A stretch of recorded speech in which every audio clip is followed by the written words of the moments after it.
Hello everyone, welcome to the channel. I'm Kris. This is not a request. Units of History, Warships of the Carthaginian Navy documentary. This was from, who was this from again? Invicta. So, I've done a couple of theirs, and we're going to do this one here. So, we're going to do a 13-minute video. I'll do 3 13 minutes. And there you go. So, video. Before the Punic Wars, which made them famous, the Carthaginians stood as one of the most preeminent naval forces of their era. This was a legacy centuries in the making, which was built over many wars, often overlooked by history. Today, let us get to know these forgotten sailors of North Africa and the warships with which they forged a vast empire that nearly took down the Romans. This is the proud history of the Carthaginian Navy. Carthaginian. Wasn't Hannibal from Carthaginian? I thought he was. Ow.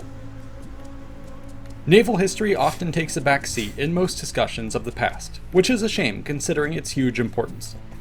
If you'd like to broaden your horizons in this regard, I can highly recommend our sponsor Blinkist. Blinkist is an app that puts the vast library of human history at your fingertips. What's more, it takes thousands of nonfiction. The Carthaginian Navy was considered to be one of the most powerful sea powers of antiquity. This was the proud culmination of a long naval tradition dating back to their Phoenician forebearers in the Bronze Age. It was this group of cities along the coastal Levant which had first pioneered methods of navigation and ship construction that allowed them to dominate the seas prior to and even after the Bronze Age collapse of the 1200s BC. By the 9th century BC, Phoenicians had founded hundreds of outposts across the Mediterranean, which enabled the formation of lucrative trade networks that linked far-flung markets across the known world. Tradition holds that Carthage would be founded in 814 BC by the city of Tyre as a part of these endeavors. Strategically located at the nexus of east-west and north-south trade routes, it was almost inevitable that the city would rise to dominate the seas. Little is known about how this process occurred. Speculatively, we can assume that the heart of the early colony was its bustling port and merchant sector, capable of hosting dozens, if not hundreds, of ships of all sizes. Most would have been fishing or trade vessels.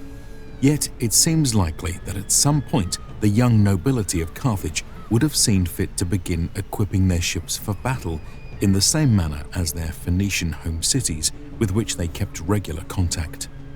While no outright wars are recorded in this period, there would still have been a need to combat piracy, to raid neighbors, and to establish naval superiority over rivals. By the 6th century BC, the power of the Phoenician mother cities began to wane as the silver trade collapsed and they were attacked by neighboring land powers. The western colonies were now on their own. It is at this point that Carthage would truly begin its rise to power. The upstart first began by shaking off the yoke of the local Libyans before next establishing regional dominance over Utica, Hippo Acra, and other Phoenician settlements of North Africa. From here, the new city then began to look out across the Mediterranean, intent on claiming Tyre's old throne. Yet, whereas Tyre had dominated the colonies almost solely through economic pressure, Carthage began adding military force into the mix. Her navy became formidable and feared, and her army began seeing deployment in foreign lands. In these ways, Carthage established a new model of hegemony, which more closely resembled that of a traditional empire compared to the previous system under Tyre. Let us now take a closer look at the warships with which Carthage ruled the waves. Naval vessels of this period were galleys, meaning that they were narrow, shallow draft ships powered primarily by oar and backed by sails. Naturally, these evolved over time and came in all manner of shapes and sizes. We will briefly summarize the major classifications of warships and their role. Please note that while there is some debate in terms of how groups are defined, in this video we will be referring to the number of rowers per file, that is, the number of rowers in a cross-section regardless of their arrangement. The first class of ships were the monoremes. This is actually a hugely diverse group, which gets lumped together due to the fact that they all have a single bank of oars, generally with one rower per oar. As such, most merchant vessels dating back to the Bronze Age were of this type, with the Phoenicians and others merely adapting them for military use. The oldest and simplest monoreme warship was the Pentaconta. It measured around 30 meters long and 4 meters wide. As the name implies, it was powered by a total of 50 oarsmen, each of which manned the 48 rowing oars split between either side, or the 2 steering oars along the back. Early models had no top deck, and thus crew capacity was limited to just a few additional officers and marines. Later variants had partial or full decks, which further increased their capacity. Soon, new monoreme models such as the Lembus, the Hemiola, and the Laberna arose to complement or replace the Pentaconta. While monoremes would eventually be outclassed by larger warships, they were never rendered obsolete. Their simplicity, versatility, and long range meant that they would continue to be used for centuries to scout, patrol, raid, transport troops, and even fight in major battles. Eventually, naval innovators found that by stacking oar banks, often by way of outriggers, you could get more rowing power per linear foot of ship. By the 8th century BC, this is what eventually gave rise to the second class of warship, the bireme. Again, there were many variants, but overall, these vessels appear to have been 25 to 30 meters long and 3 meters wide.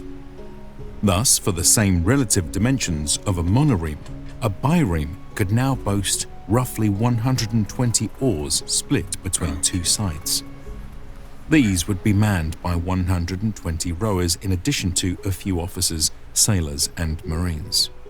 While initially deployed as frontline warships, over time they would yield this position to larger vessels and take on support roles similar to those of the monoremes. The next class of ship was the trireme, which came to the fore around the 6th to 7th century BC. Such ships were roughly 37 meters long. So the rowers are stacked kind of on top of each other. Is that what I'm understanding?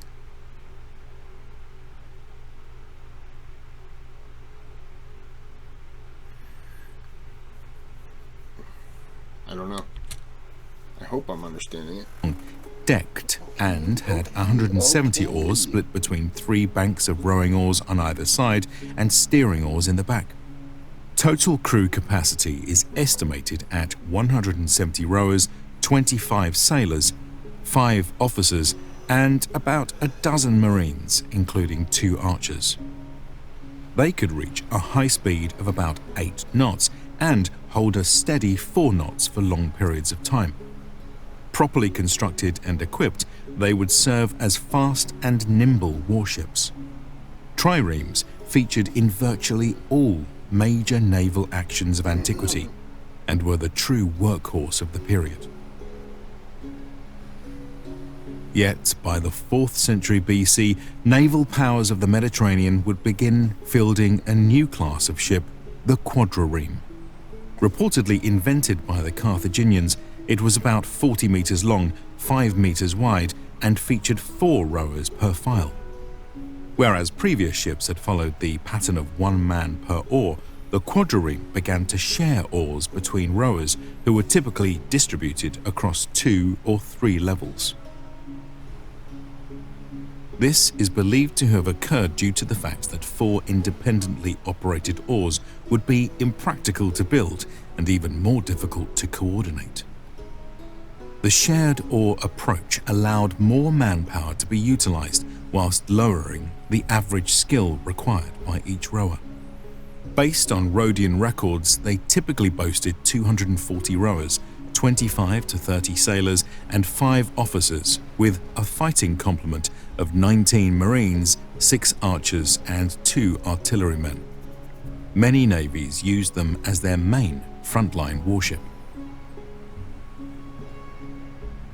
However, the arms race between premier powers of the period also yielded an even larger ship, the quinquereme, apparently invented in 399 BC by Dionysius of Syracuse.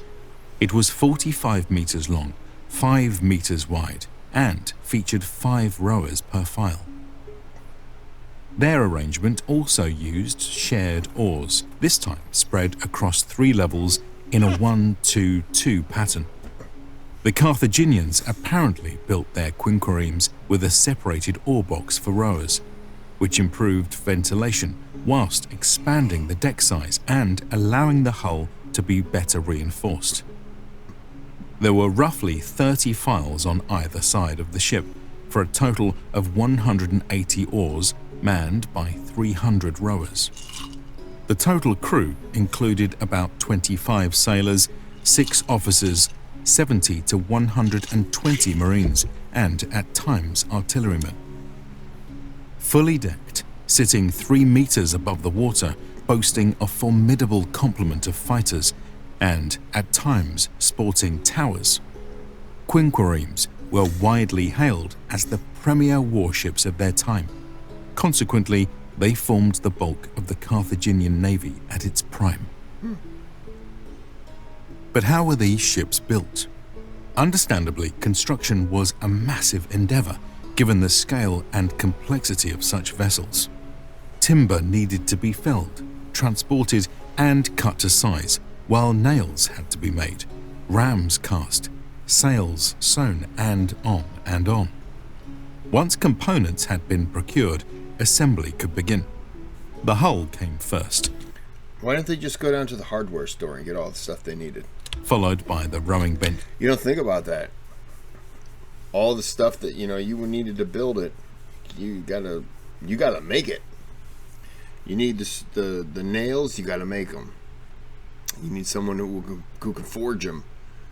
You want to get the wood, you got to go down and cut some trees down. You can't just go to Home Depot. It's crazy.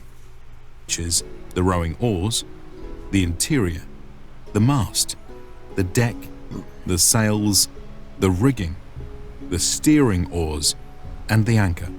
Finally, large amounts of work would also go into decorating the ship, including carvings, statues, painted eyes, and detailed bronze rams.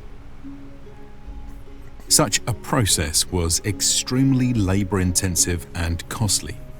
Most first-rate powers had dedicated harbors and covered sheds for both construction and maintenance. That is cool. In this regard, many of the Phoenician colonies were capable of significant production, while the Carthaginian naval facility, known as the Kothon, was a jewel of its time. Punic engineers further improved their means and methods by developing a proto-assembly line in which each piece of timber was cut to a universal size, marked for efficient construction. I'm going to end this here. This is a good time to cut it. Sorry I didn't talk a whole lot because I was kind of soaking everything in. So I don't have any pithy remarks. So I'm going to go ahead and end this video here, and like and subscribe, or I don't know, you're going to lose your genitals in a lawnmower accident. And have a good day, have a good night.